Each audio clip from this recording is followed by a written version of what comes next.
جس طرح آقا علیہ السلام کی جو وراثت ہے وہ علم ہے، اور علم کی دو جہتیں ہیں، ایک علوم ظاہری ہیں جن کو شریعت کہا جاتا ہے، اور ایک حضور علیہ السلام کے قلب اطہر سے اٹھنے والی وہ برکات نبوت ہیں جن لوگوں کو اس میں سے حصہ وافر ملا وہ اصحاب طریقت کہلاتے ہیں۔ مدرسہ و خانقاہ یہ دو ایسے مقامات ہر دور میں رہے ہیں جنہوں نے احیاء اسلام کے اس فریضے کو بطریق احسن ادا کیے۔ اور اس کے بعد اگر آپ دیکھیں سقوط بغداد، اور اس کے بعد حضور غوث اعظم الشیخ عبد القادر جیلانی رحمۃ اللہ علیہ، ان کا ایک کردار، انہوں نے تلوار کے ذریعے نہیں بلکہ اخلاق کے ذریعے، تربیت کے ذریعے لوگوں کے دلوں پر حکومت کی، اور لکوک ہر انسان وہ گمراہی کو چھوڑ کے دین اسلام کے اندر پناہ لینے پر اپنے دلوں کے ہاتھوں مجبور ہو گئے۔ بلکہ جو تاتاری خاندان کا برے بغداد کے اوپر ظلم و ستم ہے، وہ ہماری تاریخ کا ایک دردناک دور ہے۔ انہوں نے وہاں پر لکوک ہا اہل ایمان کو قتل کیا، ان کی جو سر تھے ان کے انہوں نے بڑے بڑے ڈھیر لگائے، اور اس دور کے مورخین لکھتے تھے کہ شاید اس کے بعد اسلام سروائیو نہیں کر سکے گا، اب اس کے بعد مسلمان دنیا کے اندر شاید زندہ بھی نہیں رہ سکیں گی، کیونکہ جو اسلامی تعلیمات کا، ثقافت کا ہب تھا اس دور کے اندر وہ یہ عراق کا یہ علاقہ تھا، اور وہاں انہوں نے یہ ظلم و ستم کیے۔ اب اس کے بعد جو تگو دار خان تھا، یہ علاقو خان کا پوتا یا پڑپوتا تھا،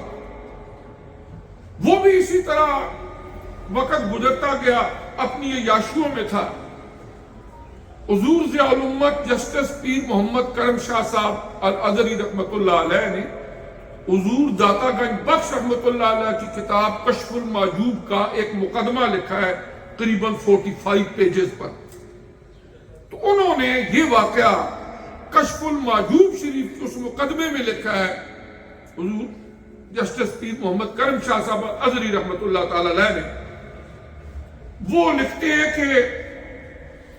وہ تگو دار خان اپنی عیاشی کے اندر، فحاشی کے اندر اپنے لوگوں کے ساتھ کتے لے کر جا رہا تھا بغداد میں۔ رستے میں سلسلہ قادریہ کے ایک بزرگ وہاں پر تھے، ان کا نام بھی انہوں نے لکھا، ذہن سے اتر گیا، وہ سلسلہ قادریہ کے بزرگ وہاں پر بیٹھے ہوئے تھے، اللہ اللہ کر رہے تھے۔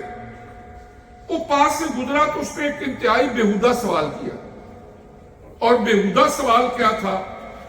اس نے کہا کہ یہ میرے کتے کی دم اچھی ہے یا تمہاری داڑھی؟ اب اگر کوئی عام آدمی ہوتا تو غصے میں آتا کہ آپ نے میری توہین کی ہے، انسلٹ کی ہے۔ انہوں نے اس پر کوئی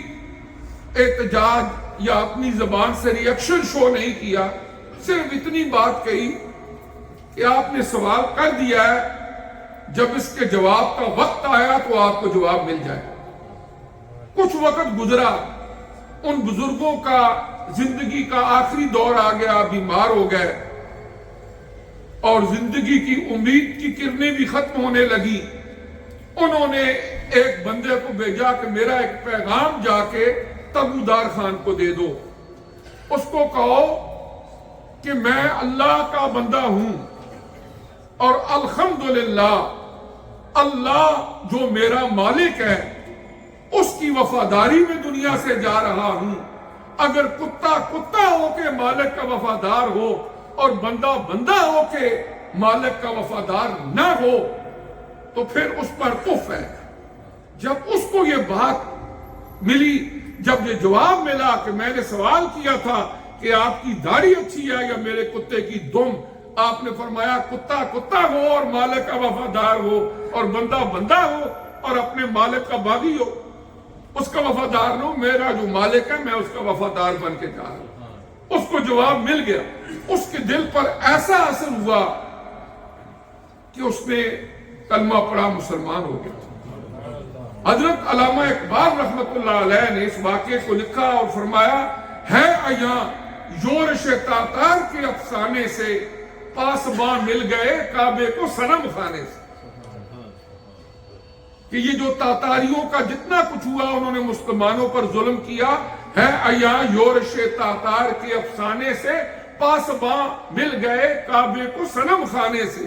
کہ جو صنم خانوں میں تھے اللہ نے ان کو کعبے کا پاسبان بنا دیا. اور اس کے بعد پھر انہوں نے دین اسلام کا جھنڈا اٹھایا اور اس کی ایک پوری تاریخ ہے.